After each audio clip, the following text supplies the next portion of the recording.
What is up, guys, and welcome back. So in this video I'm going to show you a create functionality right now, okay? And that is that if I want this button to be clicked, and if someone clicks this button, he should be taken down to this page and he should see this page right here.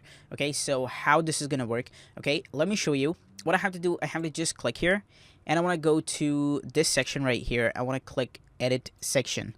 Okay, and right now I want to come here to advanced, and now I have to go to CSS ID. So I want to make add an ID.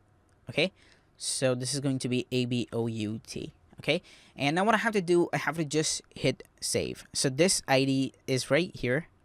Okay, and now what I want to do is that I want to come here and I want to click this about me button. Okay, and here you have to write here hash, and then you have to write ABOUT. Okay, and now what do you have to do? You have to just hit save, and you are done. Now what you have to do, you have to open up this website, and now you're gonna see how this is gonna look. Okay, so let's wait for this website to load, and when it is loaded, I'll show you how this is gonna look. Here you go.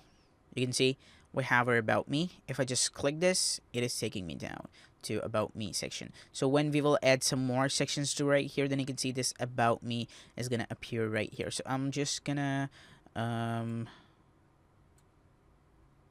down this size. Now let's see. Let's refresh this page. And once I click this, you can see that it is taking me down below, and this about me is coming. So this is how it works. Okay, so thanks a lot, guys, for watching this. In the next video, we're gonna add a new section, and that is going to be experiences, education, and a little bit more. And then I want to add a call to action or a form, contact form, where people can hire me. Okay, so thanks a lot, guys, and goodbye.